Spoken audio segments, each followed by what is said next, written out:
Hi ಮಚಾಸ್ and ಮಚೇಸ್, welcome to my YouTube channel. ಎಲ್ಲ ಹೇಗಿದ್ದೀರಾ? ನಾನು ಚೆನ್ನಾಗಿದ್ದೀನಿ, ನೀವು ಚೆನ್ನಾಗಿದ್ದೀರಾ ಅಂತ ಅಂದ್ಕೊಂಡಿದ್ದೀನಿ. ಬೆಳಗ್ಗೆ ರೆಡಿ ಆಗಿಬಿಟ್ಟು ಎಲ್ಲೋ ಹೋಗ್ತಾ ಇದ್ದಾರೆ ಅಂತ ನೋಡ್ತಾ ಇದ್ದೀರಾ. ಇವತ್ತು ಒಂದು ಮದುವೆ ಇದೆ, ನನ್ನ ಒಬ್ಬರು ಫ್ರೆಂಡ್ಸು ಮದುವೆಗೆ ಕರೆದಿದ್ದಾರೆ. ಸೊ ಆ ವಧುವರರಿಗೆ ಹೋಗ್ಬಿಟ್ಟು ಆಶೀರ್ವಾದ ಮಾಡ್ಬಿಟ್ಟು ಬರೋಣ ಅಂತ ಹೋಗ್ತಾ ಇದ್ದೀನಿ. ನೀವು ಬನ್ನಿ, ನಿಮಗೂ ಈ ವಿಡಿಯೋನ ಕಳಿಸ್ತೀನಿ.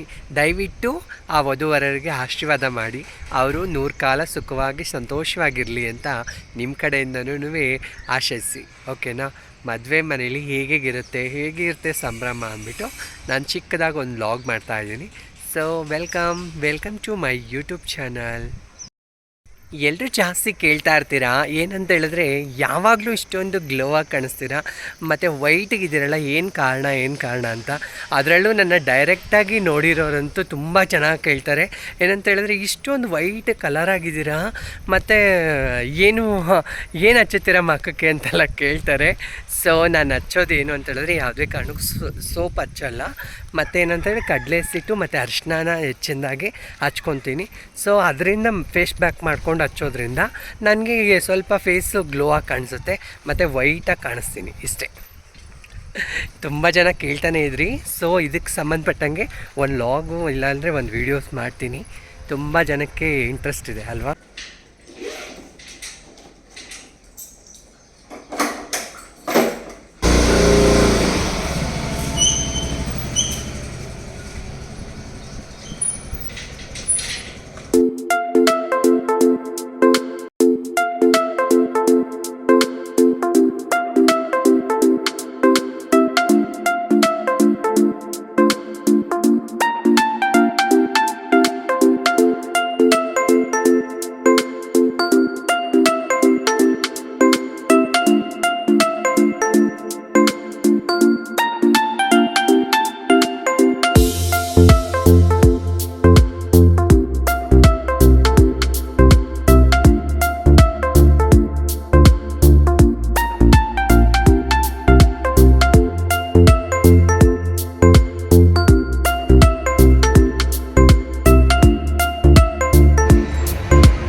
ಮದುವೆ ಮನೆಯಲ್ಲಿ ನಾನು ಹೋದ ತಕ್ಷಣ ಅರ್ಶಿನ ಕುಂಕುಮ ಕೊಟ್ಟು ವೆಲ್ಕಮ್ ಮಾಡಿದ್ರು. ತುಂಬ ಖುಷಿ ಅನಿಸಿತ್ತು. ಯಾಕಂತ ಹೇಳಿದ್ರೆ ನಮ್ಮ ಒಂದು ಹಿಂದೂ ಸಂಪ್ರದಾಯದಲ್ಲಿ ನಾವು ಎಷ್ಟು ಪ್ರಾಮುಖ್ಯತೆ ಕೊಡ್ತೀವಿ ಅರ್ಶಿನ ಕುಂಕುಮಕ್ಕೆ, ಮತ್ತು ಜೊತೆಗೆ ಬಂದುಬಿಟ್ಟು ನಾವು ಹೂ ಕೊಟ್ಟು ಬರ್ಮಾಡ್ಕೊಳ್ಳೋದಿದೆಯಲ್ಲ, ಅದು ಎಷ್ಟು ಗ್ರೇಟ್ ಗೊತ್ತಾ.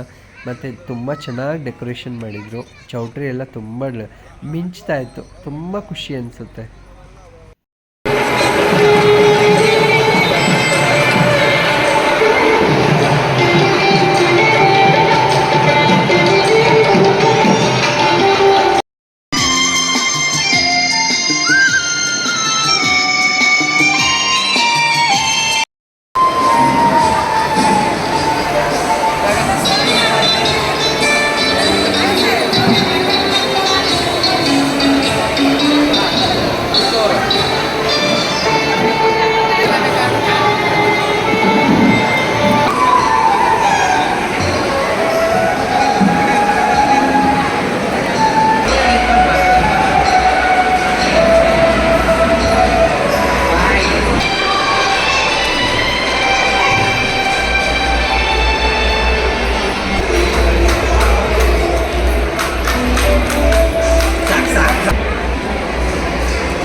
10,000. ಓಹೋ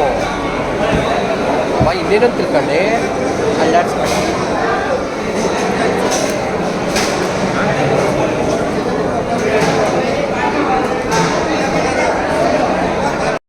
ಎಷ್ಟು ನಿಮ್ಮ ಟೀಮ್ ಹೆಸರೇನು?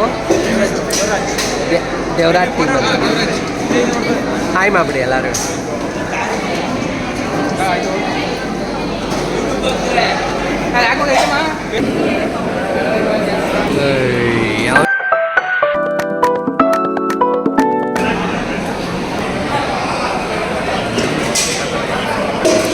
ಇಲ್ಲ ಬಂದಿಲ್ಲ.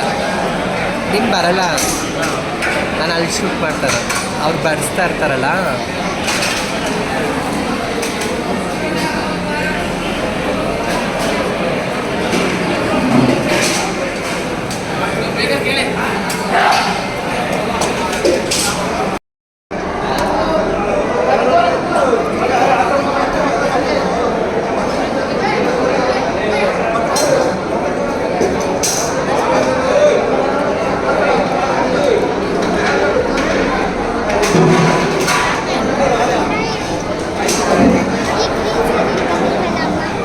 ಅವ್ರ ಮಗಳ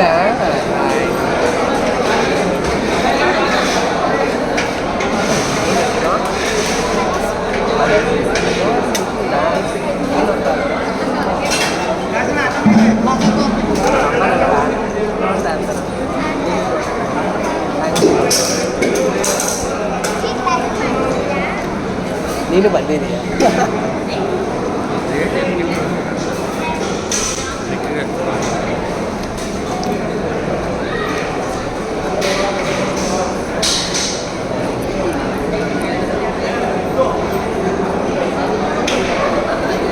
ಮದುವೆ ಅಂದ ತಕ್ಷಣ ತುಂಬ ಗಜಿಬಿಜಿ ಅಂತ ಸೌಂಡ್ ಇರುತ್ತೆ. ಸೊ ಮದುವೆ ಅಂದ ತಕ್ಷಣ ಎಲ್ಲರೂ ಒಳ್ಳೊಳ್ಳೆ ಸೀರೆ ಉಟ್ಕೊಂಡ್ಬಂದಿರ್ತಾರೆ. ಜನಗಳದ್ದು ಹೆಂಗಸ್ರುಗಳಲ್ಲಿ ಹೆಚ್ಚಿನದಾಗಿ ಅವಳು ಯಾವ ಸೀರೆ ಉಟ್ಟವಳೆ, ಇವಳು ಯಾವ ಸೀರೆ ಉಟ್ಟವಳೆ, ಅವಳು ಯಾವ ಒಡವೆ ಹಾಕ್ಕೊಳ್ಳಿ, ಇವಳು ಯಾವ ಒಡವೆ ಹಾಕ್ಕೊಳ್ಳಿ ಅನ್ನೋದ್ರ ಬಗ್ಗೆನೇ ಇರುತ್ತೆ. ಆದರೂ ನಮ್ಮ ಒಂದು ಇಂಡಸ್ಗಳಲ್ಲಿ ಮದುವೆಗಳನ್ನ ಯಾವ ರೀತಿ ಮಾಡ್ತಾರೆ ಅಂದರೆ ತುಂಬ ಖುಷಿಯಾಗುತ್ತೆ ಅದು ನೋಡೋಕ್ಕೆ.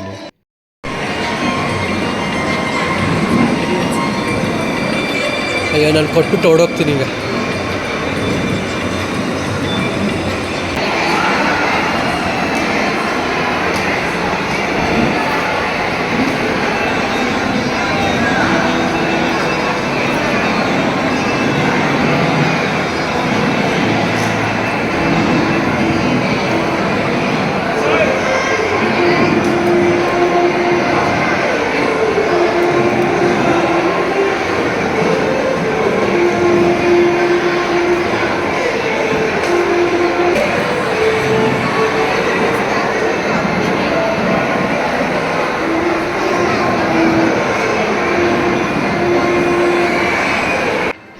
ಮದುವೆಯಾಗಿ ಬಂದ ಜನುಮಾನುಬಂಧ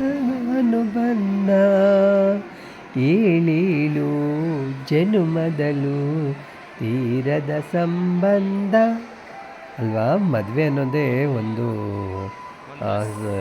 ಏನು ಹೇಳ್ತಾರಲ್ಲ, ಅದು ಬ್ರಹ್ಮಲಿಖಿತ. ಆ ಮದುವೆ ಫಿಕ್ಸ್ ಆಗ್ತಾ ಇದ್ದಂಗೆ ಏನೋ ಒಂಥರ ಸಂಭ್ರಮ, ಏನೋ ಒಂಥರ ಖುಷಿ, ಅದು ಹೇಳೋಕ್ಕೆ ಆಗಲ್ಲ. ಸೊ ಅವರು ಒಂದು ಅಣ್ಣ ಅತ್ತಿಗೆನೂ ಸಹ, ಮದುವೆ ಗಂಡಿನ ಅಣ್ಣ ಅತ್ತಿಗೆನೂ ಸಹ ನನ್ನ ಜೊತೆಲೇ ಬಂದು ನಿಂತ್ಕೊಂಡ್ರು. ಅವ್ರು ನಂಗೆ ತುಂಬ ಕ್ಲೋಸು, ನಮ್ಮ ಫ್ರೆಂಡ್ಸು. ಯಾಕಂತೇಳಿದ್ರೆ ಹೆಚ್ಚಿನದಾಗಿ ನಮ್ಮ ಏರಿಯಾದಲ್ಲಿ ಇರೋದರಿಂದ ನಮ್ಮನ್ನು ತುಂಬ ಪ್ರೀತಿಯಿಂದ ನೋಡ್ತಾರೆ. ನಾನು ಅವ್ರಿಗೆ ಅಷ್ಟೇ ಪ್ರೀತಿಯಿಂದ ನೋಡ್ತೀನಿ. ತುಂಬ ಒಳ್ಳೆಯವರು.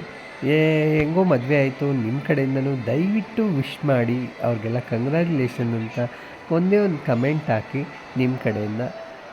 ನನಗೂ ಒಂಥರ ಖುಷಿ ಆಗುತ್ತೆ. ಅವರೇನಾದರೂ ಈ ವಿಡಿಯೋ ನೋಡಿದ್ರೆ ಅವ್ರಿಗೂ ಒಂಥರ ಖುಷಿ ಅನಿಸುತ್ತೆ. ಎಲ್ಲ ಇಷ್ಟೊಂದು ಜನ ನಮ್ಮನಿಗೆ ಆಶೀರ್ವಾದ ಮಾಡಿದ್ದಾರೆ, ಹರಿಸಿದ್ದಾರೆ ಅನ್ನೋದೇನೋ ಒಂಥರ ಸಂಭ್ರಮ, ಮನಸ್ಸಲ್ಲಿ ನೆಮ್ಮದಿ ಆಗುತ್ತೆ. ಮದುವೆ ಅನ್ನುವಂಥದ್ದು ದೈವಲಿಖಿತ. ಯಾಕೆಂತ ಹೇಳಿದ್ರೆ ಮದುವೆ ಆಗಬೇಕು ಅನ್ನೋದೇ ಹಿಂದೂ ಕಲ್ಚರಲ್ಲಿ ನಮ್ಮದ್ರಲ್ಲಿ ಏನು ಅಂತ ಹೇಳಿದ್ರೆ ಮದುವೆ ಅನ್ನೋದಕ್ಕೆ ಒಂದು ತುಂಬವಾದಂಥ ವೈಶಿಷ್ಟ್ಯತೆ ಇದೆ. ಮತ್ತು ನಾವು ನಮ್ಮದ್ರಲ್ಲಿ ಮದುವೆ ಅನ್ನೋದಕ್ಕೆ ಏನು ಅಂತ ಹೇಳಿದ್ರೆ ದೇವ್ರು ನಮಗೆ ಬ್ರಹ್ಮಗಂಟು, ದೇವರು ನಮ್ಗೆ ಏನು ಅಂತ ಹೇಳಿದ್ರೆ ಮೇಲೇ ಒಂದು ಹುಡುಗನಿಗೆ ಒಂದು ಹುಡುಗಿನ ಫಿಕ್ಸ್ ಮಾಡಿರ್ತಾನೆ ಅಂತ ನಾವೆಲ್ಲ ಭಾವಿಸ್ತೀವಿ. ಹಿಂದೂಗಳಲ್ಲಿ ತುಂಬ ಸಂಪ್ರದಾಯಬದ್ಧವಾಗಿ ನಾವು ಮದುವೆನ ಮಾಡ್ತೀವಿ. ಅದು ಸಂಪ್ರದಾಯವಾಗಿ ಮದುವೆ ಮಾಡ್ಕೊಳ್ಳುವಂಥವ್ರಿಗೆ ಆ ಒಂದು ಅಭಿರುಚಿ ಚೆನ್ನಾಗೇ ಇರುತ್ತೆ. ಮತ್ತು ಇದ್ರ ಜೊತೆಗೆ ಬಂದುಬಿಟ್ಟು ನಮ್ಮದ್ರಲ್ಲಿರುವಂಥ ಶಾಸ್ತ್ರಗಳಾಗಿರ್ಬೋದು, ನಮ್ಮದ್ರಲ್ಲಿರುವಂಥ ಆಚಾರ ವಿಚಾರಗಳಾಗಿರ್ಬೋದು ತುಂಬ ಚೆನ್ನಾಗಿರುತ್ತೆ. ಯಾಕೆಂತ ಹೇಳಿದ್ರೆ ಬೇರೆಯವ್ರಿಗೆ ನಾವು ಹೋಲಿಸ್ಕೊಂಡ್ರೆ, ಬೇರೆ ಧರ್ಮಕ್ಕೆ ಹೋಲಿಸ್ಕೊಂಡ್ರೆ ಹಿಂದೂ ಧರ್ಮದಲ್ಲಿ ತುಂಬ ಥರದ ಆಚರಣೆ ವಿಚಾರಣೆಗಳು ತುಂಬ ಚೆನ್ನಾಗಿರುತ್ತೆ. ಮತ್ತು ನಮ್ಮದ್ರಲ್ಲಿ ಮಾಡುವಷ್ಟು ಶಾಸ್ತ್ರಗಳು ಬೇರೆ ಒಂದು ಇದರಲ್ಲಿ ಶಾಸ್ತ್ರಗಳು ಅಷ್ಟೊಂದು ಮಾಡಲ್ಲ ಅಲ್ವಾ. ಅದಕ್ಕೋಸ್ಕರ ಒಂದು ಗಂಡಿಗೆ ಒಂದು ಹೆಣ್ಣು ಆಸರೆ, ಒಂದು ಹೆಣ್ಣಿಗೆ ಒಂದು ಗಂಡು ಆಸರೆ. ಆದರೆ ಇದು ಸೃಷ್ಟಿಯ ನಿಯಮ. ಅದ್ರ ಜೊತೆಗೆ ಬಂದುಬಿಟ್ಟು ಮದುವೆ ಅನ್ನೋಂಥದ್ದು ಏನಪ್ಪ ಅಂತ ಹೇಳಿದ್ರೆ ಬ್ರಹ್ಮಲಿಖಿತ. ನಮಗೆ ಇಂಥ ಹುಡುಗಿ ಜೊತೆನೇ ಇಂಥ ಹುಡುಗನ ಜೊತೆನೇ ಬಾಳಬೇಕು ಅನ್ನೋಂಥದ್ದು ಅದು ಮೇಲ್ಗಡೆನೇ ಫಿಕ್ಸ್ ಆಗಿ ಬಂದಿರುತ್ತೆ. ನಾವು ಅಂಥವ್ರ ಜೊತೆನೇ ಬಾಳಬೇಕಾಗುತ್ತೆ. ಓಕೆನಾ. ಎಲ್ಲೇ ಮದುವೆ ಆಗಿ, ಆದರೆ ಇತ್ತೀಚಿಗೆ ನಾವು ನೋಡಿದಾಗ ಏನು ಅಂತ ಹೇಳಿದ್ರೆ ಮದುವೆ ಅನ್ನೋಂಥದ್ದು ಏನು ಅಂತ ಹೇಳಿದ್ರೆ ತುಂಬ ಹುಡುಗಾಟ ಆಗ್ಬಿಟ್ಟಿದೆ. ಯಾರು ಎಲ್ಲಿ ಬೇಕಾದ್ರೂ ಯಾವುದೋ ಒಂದು ಹಳ್ಳಿಕಟ್ಟೆ ಮುಂದೆ ರೋಡಲ್ಲಿ ನಿಂತ್ಕೊಂಡು ತಾಲಿ ಕಟ್ಬಿಡ್ತಾರೆ. ಒಂದು ದೇವ್ರ ಮುಂದೆ ನಿಲ್ಸ್ಕೊಂಡು ಫೋಟೋ ಇಟ್ಕೊಂಡು ತಾಲಿ ಕಟ್ಬಿಡ್ತಾರೆ.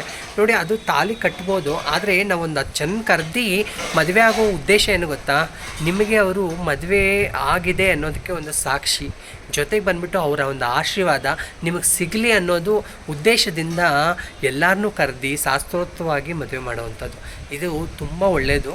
ಯಾರೂ ಮುಂದಕ್ಕೆ ಒಬ್ಬೊಬ್ಬರೇ ಇಬ್ಬಿಬ್ಬರೇ ಮದುವೆ ಆಗೋದು ಇದನ್ನು ಆದಷ್ಟು ತಪ್ಪಿಸಿ ಆದಷ್ಟು ಕಡಿಮೆ ಮಾಡಿ ಅನ್ನೋದು ನನ್ನ ಒಂದು ರಿಕ್ವೆಸ್ಟ್. ಯಾಕೆ ಅಂತ ಹೇಳಿದ್ರೆ ಇತ್ತೀಚಿನ ದಿನಗಳಲ್ಲಿ ಹೆಚ್ಚಿನದಾಗಿ ಮದುವೆ ಅದೇ ರೀತಿ ಆಗ್ತಾಯಿದೆ. ಓಡೋಗಿ ಮದುವೆ ಆಗ್ತಾರೆ, ಲವ್ ಮ್ಯಾರೇಜ್ ಮದುವೆ ಆಗ್ತಾರೆ. ರೋಡಲ್ಲಿ ಲಾಕ್ಡೌನಲ್ಲಿ ನಾನು ನೋಡಿದೆ, ರೋಡಲ್ಲಿ ನಿಂತ್ಬಿಟ್ಟು ತಾಲಿ ಕಟ್ಬಿಡ್ತಾನೆ. ಈ ಥರ ಎಲ್ಲ ಸಮಸ್ಯೆ, ಈ ಥರ ಎಲ್ಲ ಮಾಡ್ಕೋಬೇಡಿ. ಆದಷ್ಟು ನಿಮ್ಮ ತಂದೆ ತಾಯಿಗಳನ್ನ ಒಪ್ಪಿಸಿ, ಲವ್ ಮ್ಯಾರೇಜ್ ಆಗಿ ನಿಮ್ಮ ತಂದೆ ತಾಯಿನ ಒಪ್ಪಿಸಿ ಮದುವೆ ಆಗಿ, ಅವ್ರಿಗೂ ಒಂಥರ ಖುಷಿ ಇರುತ್ತೆ, ಅವ್ರಿಗೂ ಒಂಥರ ಏನೋ ಸಮಾಧಾನ ಇರುತ್ತೆ. ಅದು ಈಗಿನ ಕಾಲದಲ್ಲಿ ಹೆಣ್ಣು ಸಿಕ್ಕೋದೇ ಕಷ್ಟ, ಒಪ್ಕೋತಾರೆ ಖಂಡಿತವಾಗ್ಲೂ. ಆಯಿತಾ? ದಯವಿಟ್ಟು ನಿಮ್ಮ ತಂದೆ ತಾಯಿ ಒಪ್ಪಿಸಿದಂಥ ಹುಡುಗ ಹುಡುಗಿನೇ ನೀವು ಮದುವೆ ಆದರೆ ನಿಮ್ಮ ಲೈಫು ಮುಂದಿನ ಜೀವನ ಚೆನ್ನಾಗಿರುತ್ತೆ, ಖುಷಿಯಾಗಿರ್ತೀರ. ಓಕೆನಾ? ಮದುವೆ ಬಗ್ಗೆ ಇನ್ನಷ್ಟು ವಿಷಯಗಳನ್ನ ನಿಮಗೆ ತಿಳಿಸ್ತಾ ಹೋಗ್ತೀನಿ, ಬನ್ನಿ.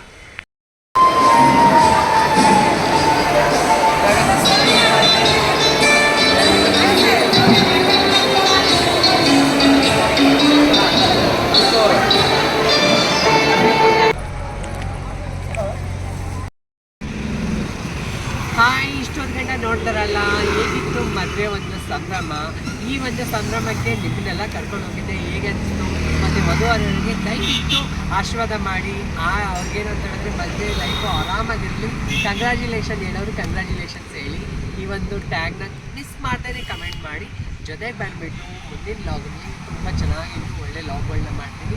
ನಿಮ್ಮ ಸಪೋರ್ಟ್ ಬೇಕು ಅಂತ ಹೇಳಿದ್ರೆ ಯಾರೇ ನಿಮ್ಮದು ಸಬ್ಸ್ಕ್ರೈಬ್ ಆಗಿಲ್ಲ ದಯವಿಟ್ಟು ಹೋಗಿ ಸಬ್ಸ್ಕ್ರೈಬ್ ಆಗಿ.